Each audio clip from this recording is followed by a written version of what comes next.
America जैसे Brazil पर 50% tariff लगाया और अपने आप में क्यों फंस गया, इसकी पीछे रीजन है कि कॉफी कॉफी क्या है कि ब्राजील जो है सबसे बड़ा प्रोड्यूसर है और अमेरिका जो है सबसे बड़ा यूजर है। यानी लगभग जो अमेरिका जो है जितने पर उसके आता है एक तिहाई जो है कॉफी यानी 75% जो है वो ब्राजील से आता है। अब जिससे 50% टैरिफ बढ़ा है, यानी जो कॉफी अब 100 रुपए का अमेरिका में बिकता था, अब टैरिफ के कारण जो वो कॉफी क्या 150 के बिकेगा और 75% जो है ब्राजील से आता है। तो यहां पर जो अमेरिका ने 50% टैरिफ लगाया है ब्राजील पर है, तो वो क्या कॉफी का दाम बढ़ जाएगा। यानी यहां पर डोनाल्ड ट्रंप ने ब्राजील पर 50% टैरिफ लगाकर खुद के देश में महंगाई बढ़ा दी। तभी न्यूज है कि ब्राजील पर ट्रंप के टैरिफ से काफी और महंगी हो सकती है। तो अमेरिका जो है लगभग हर साल 20 बिलियन की डॉलर के आसपास जो है अब ब्राजील से कॉफी मंगवाता है। ठीक है क्या?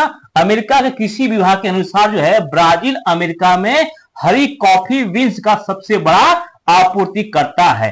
देश की कुल आपूर्ति का लगभग एक तिहाई हिस्सा जो है ब्राजील से जाता है। यानी ब्राजील जो है सबसे बड़ा एक्सपोर्टर है अमेरिका में कॉफी का। और अमेरिका में क्या है, कॉफी जो है सुबह सुबह बहुत ही अधिक यूज करते हैं। तो अमेरिका घाटा क्या है, कॉफी का दाम बढ़ जाएगा। इसके साथ साथ जो ब्राजील और अमेरिका में अमेरिका सरप्लस रहता है, यानी दोनों को व्यापार में देखेंगे तो अमेरिका के पास फायदा होता है। तो 2024 में बात करेंगे, 2024 में ब्राजील और अमेरिका मिलकर दोनों जो है 92 बिलियन का व्यापार किए, जिनमें से अमेरिका ने एक्सपोर्ट किया, यानी बेचा कितने का 49.7 बिलियन जो है ये ब्राजील को बेचा और परचेस कितना किया, इंपोर्ट कितना किया तो 42.2 जो है बिलियन का एक्सपोर्ट किया। या कहें जो ट्रेड सरप्लस जो है अमेरिका बना लगभग 7.4 बिलियन डॉलर का अमेरिका को फायदा हो गया। यानी अमेरिका जो है ब्राजील से व्यापार करने में फायदा होता है, वही इंडिया से व्यापार करने में उसको घाटा होता है। तो यहां पर जो डोनाल्ड ट्रंप ब्राजील से व्यापार लगाकर खुद ही मुसीबत में आ गए।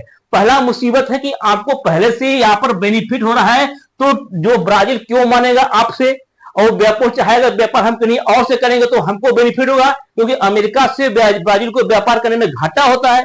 और इसके साथ साथ अगर यहां लगाते हैं टैरिफ तो आपके देश में और महंगाई बढ़ जाएगा कॉफी का, जो कि वहां के जो है सर्वाधिक यूज करते हैं। तो यहां पर कुल मिलाकर देखेंगे तो अमेरिका को घाटा है। और तीसरा बात है, देखिए ब्राजील भी हाल ही में जो है ब्रिक्स का समिट किया, और ब्रिक्स में जो देश हैं 5 देश से बहुत मजबूत देश हैं, बहुत ही बड़े देश है, उनके पास पॉपुलेशन बहुत ही अधिक है।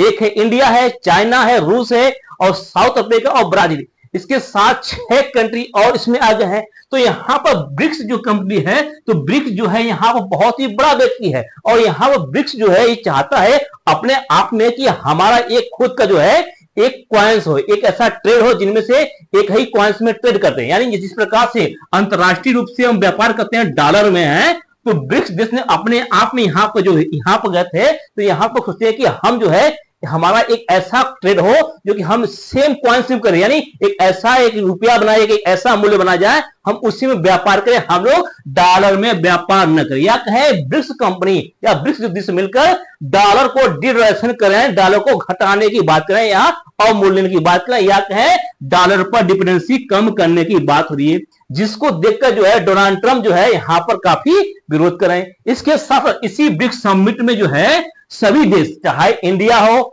इंडिया तो नहीं था बोलने वाला, लेकिन रसिया हो गया, चाइना हो गया, साउथ अफ्रीका हो गया और ब्राजील जो है खुलकर आए, ईरान और गाजा के पक्ष में आए, या कहें अमेरिका के विरोध में आए। तो यहां पर दो तरफा दिखा गया है कि यहां पर जो इसके साथ ब्लॉक यानी ये जो संगठन बना है एक बहुत मजबूत संगठन बना है, और इस संगठन को डोनाल्ड ट्रंप जो है एंटी अमेरिका नाम दे रहा है। और यहां पर जितने भी देश हैं देखेंगे तो ये अमेरिका के विरोधी देश हैं। एक इंडिया ऐसा देश है जो कि अपना न्यूट्रल प्लेस है, नहीं वो ब्रिक्स में ज्यादा प्रभाव दिखाता है, नहीं जो है अमेरिका का साथ दूरी बरकरता है। तो यहां पर ब्रिक्स समिट में जो यहां पर ब्राजील में हुआ, इस ब्राजील में जो यहाँ के ब्राजील के समिट में ये रखा गया कि हमारा देश या ये ब्रिक्स में एक ऐसा कॉइन्स बनाया जाए, एक ऐसा मुद्रा बनाया जाए जो ब्रिक्स के देशों में आपस में व्यापार करें, एक ऐसा व्यापारी बना जाए जिससे जो अमेरिका नाराज हो गया। अब यहाँ पर ब्राजील क्या है, ब्राजील तो सही है कि ब्राजील जो है अमेरिका से व्यापार करने में घाटा होता है, लेकिन जो इंडिया है, इंडिया फंसता क्या है कि अमेरिका से व्यापार करने में अमेरिका को हर साल लगभग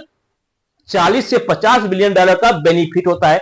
और हमारा जो हम लोग यहां से काम करते हैं, जो हमारे व्यक्ति अमेरिका में काम करते हैं, लगभग हर साल लगभग 126 बिलियन जो है रेमिटेंस कमा कर भेजते हैं। तो इंडिया यहां का मुसीबत यह है कि हम अगर ब्रिक्स में जाते हैं, ब्रिक्स को खुलकर सपोर्ट करते हैं, तो हमारा जो 40 बिलियन का सपोर्ट आता है, जो 40 बिलियन का सरप्लस आता है, वो हमारा चला जाएगा। और बाकी सभी देश चाहते हैं कि ब्रिक्स देश हैं, ये अपना एक अलग मुद्रा चाहते हैं कि आपस में व्यापार बनाना चाहते हैं, और यहां पर जो है खुलकर बात हो रही थी। तो यहां भारत की मुसीबत यह है कि अगर हम अमेरिका को पूर्ण रूप से छोड़कर जाते हैं तो हमारा व्यापारिक घाटा होता है। अगर हम ब्रिक्स के साथ जाते हैं तो हमारा जो है दुश्मन चाइना है, और चाइना का इंटरफेयर जो है ब्रिक्स में सर्वाधिक है, और सबसे अधिक पैसे वाला देश जो बनेगा चाइना बनेगा। तो इंडिया का मुसीबत यह है कि अगर हम ब्रिक्स का ज्यादा सपोर्ट करते हैं तो यानी चाइना का सपोर्ट करते हैं, अगर हम अमेरिका से ज्यादा दूरी बनाते हैं तो हम अमेरिका से व्यापारी हित में घाटा हो जाएंगे। यानी जो हमारा व्यापार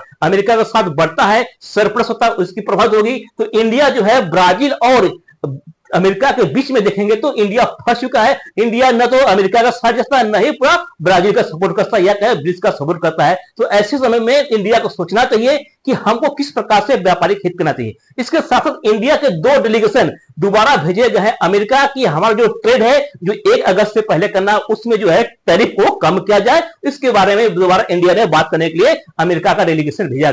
आई होप कि आपको अच्छी तरह समझ आएगा। मिलते हैं नेक्स्ट वीडियो में। जय हिंद।